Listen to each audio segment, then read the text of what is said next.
Hey, hey, hey, it's Sarah Jane from Access Your True Nature.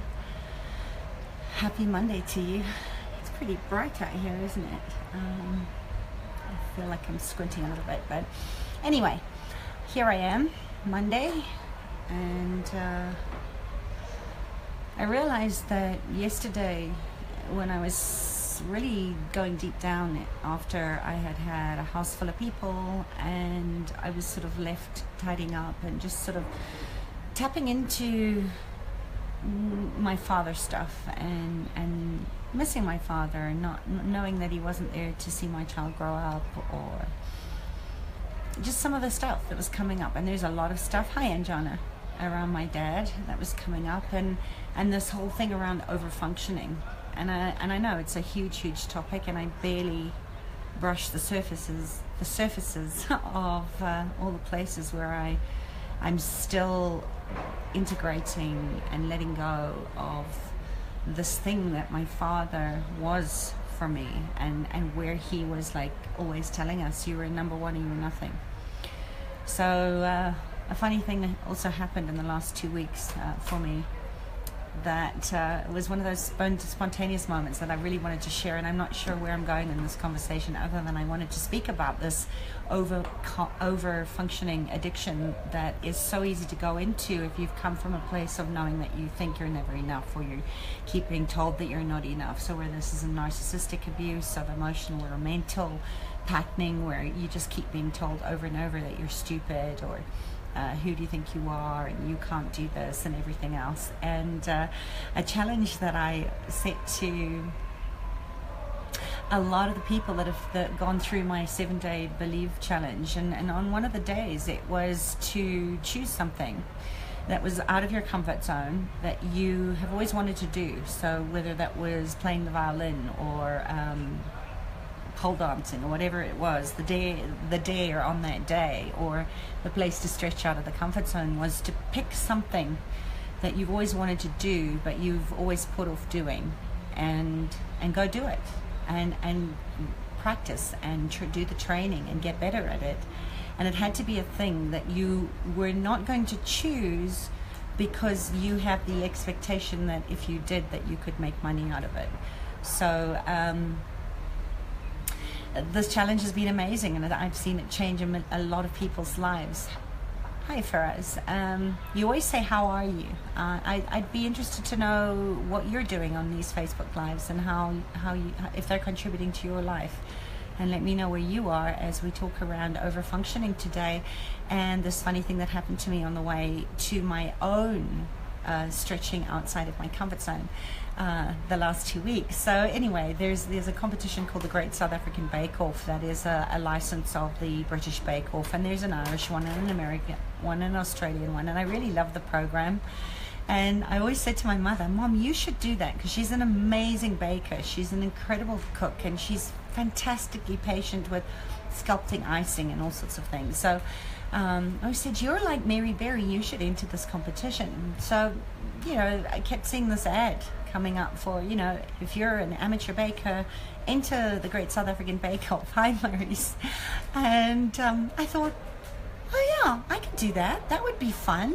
I'd get out of my routine. It would be out of my comfort zone, because there's a lot of things that I don't bake very well, like pastries, and bread is not my strong point. And I thought, there was this perfectionistic thing coming up again, and also this place of me that wanted to be over-functioning and overachieving. Like, who am I? Who am I kidding? I have a busy life. I have a full practice. I have a child that I pay mom's taxi to. I have a really busy life. And in the beginning, though, it was just like, holy crap, I'm going to enter the baking competition.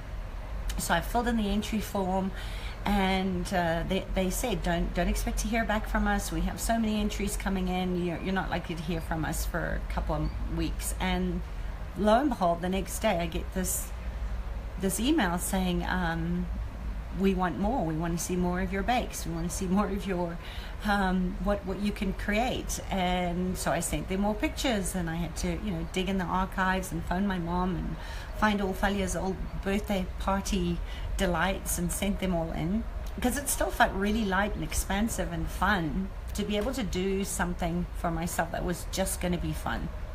And anyway, so the 2 weeks went by. I get another call to say you're on the short list, and there was this whole thing of interviews, and I had to answer all these questions about baking and what temperature do you bake bread at, and what temperature do you bake this, and what's the difference between a sponge cake and a regular cake, and all these things. And then it started to get very contractive.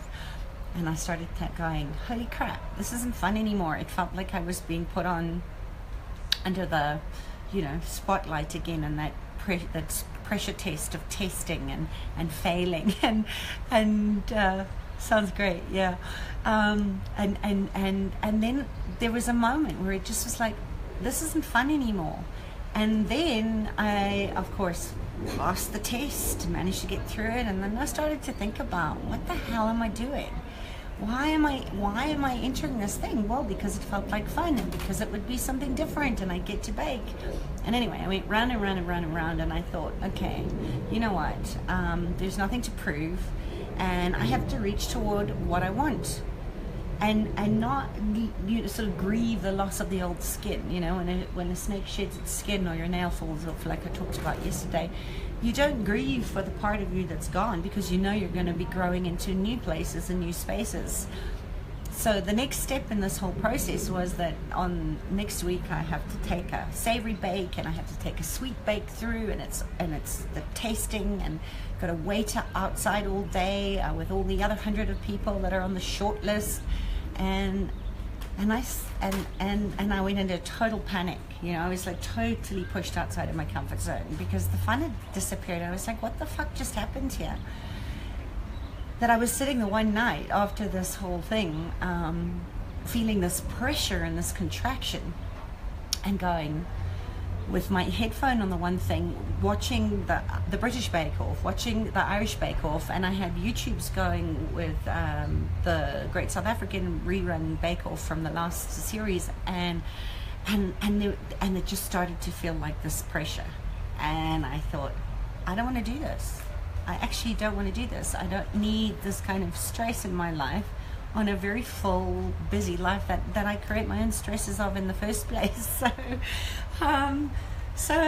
I had to take a step back. And of course, then there was this thing of, when is enough enough? When is it okay to actually just follow the joy? And when it's not joyful anymore, yeah, exactly, Anja. And I felt like an exam at school. To just let it go and move on to the next thing, without beating yourself up to think, oh crap, there you go, you never complete, you're a good starter, you're all talk and no action, and blah blah blah, and all these voices in my head were beating me up, because I actually typed up I decided, like on the Friday, nah, you know what, this isn't what I want to do. And I had already asked my best friend Lisa, who's an incredible cook, to come and play. And as I was going on, I thought, oh gosh, because that was one thing this lady said to me. I said, I don't know whether I'm petrified, terrified, or excited that I'm actually now on the next test to being on the Great South African Bake Off. And she said, well, don't be terrified. She said, just get in the kitchen and practice all your bakes. And I went, oh, in my head, I was like going, oh my God, then that would make me, like it's a wrongness, a bored stay-at-home mom that has nothing better to do than practice bakes all day that her family can't eat, because my husband and my daughter are pre-diabetic, and we're really careful and about how much sugar and how much gluten and how much everything else goes. So I started to learn how to get more in love with really what was going on when I had originally said yes to entering this baking competition. That the call, the feeling that I was following in entering that was actually that I love cooking. I love feeding people. I love plating beautifully. I love playing with the alchemy of kitchen and ingredients, and making beautiful things out of raw ingredients and turning something into nothing. So whether it's with people's lives or with food, it's that same sense of fulfillment that I was asking for more of. And when I finally sat and I realized that I didn't enter this competition to win, or to prove that I'm a good baker, or to prove anything. But the more I listened to this voice of judgment, and the more I allowed myself to just close my eyes and be with that voice that was saying, what are you hungry for? I realized that my life used to be one of entertaining all the time when I lived in Cape Town, and of course I had no children, and my life was very different to now. I used to love entertaining. I did a lot of entertaining, and a lot of playing, and a lot of just joy around food in the kitchen. My friend and I went to Italy, and we hung out on an olive farm, and there were moments of intense connection through food. You know, food brings up such wonderful memories all the time. And I realized that it wasn't anything other than a calling to go back deep into parts of my life that I have not been allowing myself to have pleasure from, like cooking, like baking, like playing with new things, without it having to be perfect. That I wanted the connection of people that could see me and who loved the same thing as I loved, to actually get out of our own way and come together and just play with the alchemy, you know, the hubble, bubble, boil and trouble, the playing in the kitchen with beautiful fresh ingredients, and making bread. There's something very satisfying about kneading dough, and I haven't been doing any of that because I felt like I couldn't do that because no one would eat the food, and I also didn't want my family to be eating sweets and cakes and pastries because we follow a very clean diet in order to regulate their blood sugar levels in a natural way so that they don't end up with type 2 diabetes. And there was a part of me that was sad that I had literally given up that enjoyment that I got out of cooking and feeding people. And when I realized that all I had to do was go deep down and listen to that, I could let go of this thing that it had nothing to do with a cooking competition. It had nothing to do with anything other than I wanted to surround myself with people that enjoyed the same pleasure of filling people up, that were hungry for change through the alchemy of food. So that was my lesson this week on really looking at what was underneath, what are you hungry for. So I think that's really what I wanted to share with you today, is what change are you hungry for that actually isn't what you think it is, just like me with this baking competition. Nothing to hide, nothing to prove, but there was a missing, there was a longing to bring back some of that pleasure, that self-fulfillment that I give myself, that is incredibly satisfying, about baking beautiful bread and putting a feast together.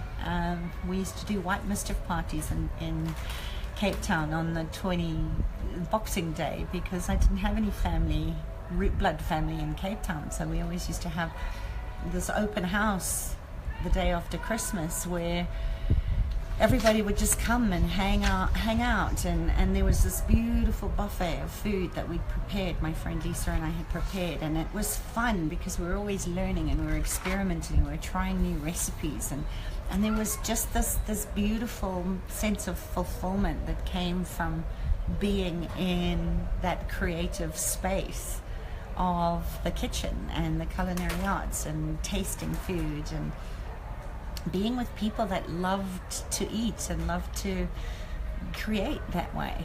So I encourage you today to just look at, where do you maybe go into making yourself wrong, and then also over functioning. When I talked about my father and my relationship with my father and how I came from a very competitive family, it wasn't like there was ever any choice. It was like, that's who you are. You swam, and you swam to win. And my sisters were all champions, and my mother was a champion swimmer, and my father was a Springbok rugby player. And it was just that unspoken agreement, family agreement, that you were number one or you were nothing. So I wasn't baking to prove that I needed to win Baker of the Year. It was that sense of achievement, of I'm doing my best and I'm actually enjoying what I'm doing. I'm filling myself up from the inside and not going into these old coping mechanisms of overfunctioning, which I think a lot of highly sensitive people, especially women that have been through any kind of narcissistic abuse or covert trauma, go into. Maybe, you know, some of the ways that it shows up is there's a part of you that takes on too many responsibilities. Like when I started to get realistic about this baking thing, it was just like, I don't have all day to hang out with my bakes waiting to audition for a thing. And then if I did get in, I don't know if I wanted to be away from my clients. You know, how would it all work to spend 5 weeks filming this thing when I actually have a really full life and I have certain responsibilities? And this is often what we do if we are in that sort of overachieving, over-functioning place that a lot of times is a compensation or a coping mechanism for us to try and be a part of something and make sure we do our part and make sure everybody else is happy, and we're fearing that if we don't do what we need to do, we won't be liked, or we'll be rejected or judged, or we won't get it done because nobody can do it this as good as we can do it, or whatever it is for you. So I'm curious to know if any of this is relating to you as I ramble on a Monday.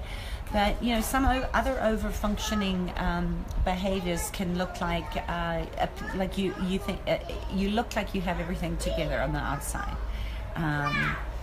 You're very detail-oriented, and you're organized and you're reliable, and everybody sees you as this amazing team player or this incredibly productive entrepreneur, but inside you're crying for something else. You're hungry for something else, but you have to keep it all together for maybe appearance's sake, or just because it's become so much part of your nature that you don't even know that you're doing it anymore. Or how else does overachieving show up? Overfunctioning is it's just you never know when enough is enough, and this is something I really relate to in my own life. Hi, Maniba. Is you're always there for other people. You're always focusing on other people's problems or situations, but you never allow yourself to actually check in and find how, go deep and look at how do I actually feel, and am I in a situation where I can take on more work or another project, even if it is for fun or to learn or to remember how to play or to remember to tap into what you love, like I did with this baking competition. Or maybe you're doing things that are part of another person's responsibilities. They're not even yours, but you'll take them on anyway. Or you're feeling like the weight of the world is on your shoulders, and if you don't get it done, it'll never get done, and oh whoa, the world will fall down. Or as a child, and most of this is pretty much set pre-7-year-old anyway, because we're taught to give parts of ourselves up, aren't we, in order to be loved, even if love is this screwed up idea that's actually abuse. But in your little child's mind, it's love. So you have to be that thing, that target for your father's alcoholic drunken rage, or for your mother's withholding of love because she's too depressed about your dad having an affair, whatever it was. These are a lot of the ways that we start to recognize that we're coping from the pre-7-year-old, because you were in this chaotic system where your parents couldn't get it done.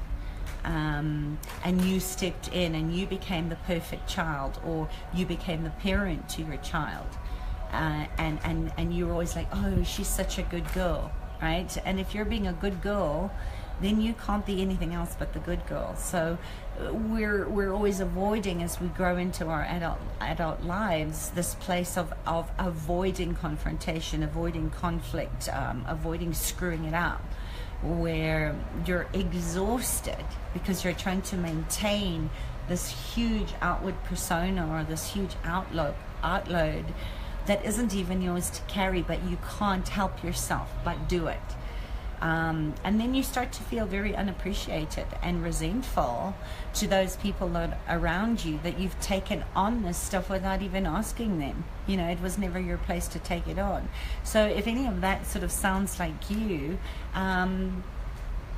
what are some of the suggestions? What are some of the ways that you've actually righted yourself, like I did with this baking competition, to just stop over functioning in my unrealistic expectations? And you know, I think it's important to know your own standards. I wrote a blog about that the other day, but you have to be able to stop yourself and be loving and compassionate to that part of you that feels like it's not losing anything by changing your mind or turning 10 degrees. And the biggest, most vital part of that is just plain good old awareness, being aware of where you're going back into that, but from a place of, oh wow, how cute, there I go again, you know, I'm about to do that thing again. And be willing to meet yourself in the greatness of you. You've got to acknowledge and understand who you are and how you tick, and being aware of what makes you feel deep down. The things that you're feeling is key to changing everything, because how you do anything is how you do everything. So if this resonated, you know, with you, and you think you're an overfunctioner, it's great to know that you know now. Now you can change it. Every time you go into that, every time you go into making yourself wrong, you get to change it. And then you don't have to prove anything. You know, you're analyzing your over-functioning relationships. So look at your home life, look at your work life, look at assessing where you're taking on too much responsibility for somebody else, and maybe start with a list. You know, are you over-functioning for your husband or your partner or your grown children or your co-workers or your friends? Are you doing more than your share? You know, and I'm not talking about a fair share. I'm talking about, are you giving yourself up in order to be the capable person that your mother rewarded you for as love, that actually was just abusive as a child? Or, you know, in my situation, where my father used to say, you're number one and you're nothing. It's very hard to maintain that. In fact, you can't. It's impossible. But this is where you think of yourself as oh, I'm so generous, or I'm such a good helper, or I'm such a kind person. But if you're doing this at the expense of your emotional and your mental and your physical and your financial health, because remember, most people have made that on one of the all four of those levels of commitment. As a child, you don't know, and you do not have the capacity to say no, because you can't support yourself, you can't feed yourself yet. So if you can, it can be very toxic. Just put it this way: it can be very toxic to your relationships if you keep being responsible for other people's shit. Okay, it's not your shit. People don't break your heart, they break your expectations. So where are you breaking your own expectations and beating yourself up? Hi, Matthew. So, you know, if you do 90% of everything yourself, just stop and ask for help. Get your kids and your partners to do what they need to do.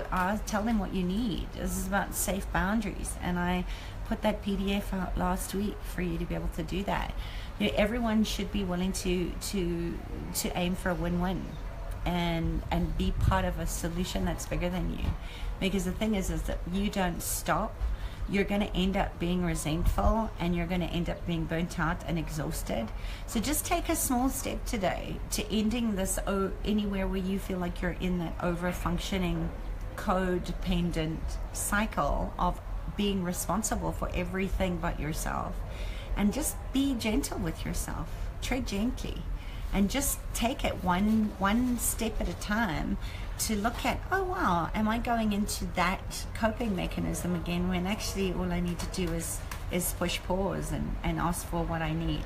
So that's some of my thoughts about deflection, going into over-functioning patterns and distractors like entering baking competitions that you actually don't have time for and don't end up being fun. You know, I totally killed my joy when I started to realize that that wasn't what I was looking for. It was the connection with people that loved the same things as me, and to get myself more in alignment with inviting people to come and bake and share food and break bread with me, because we love doing that.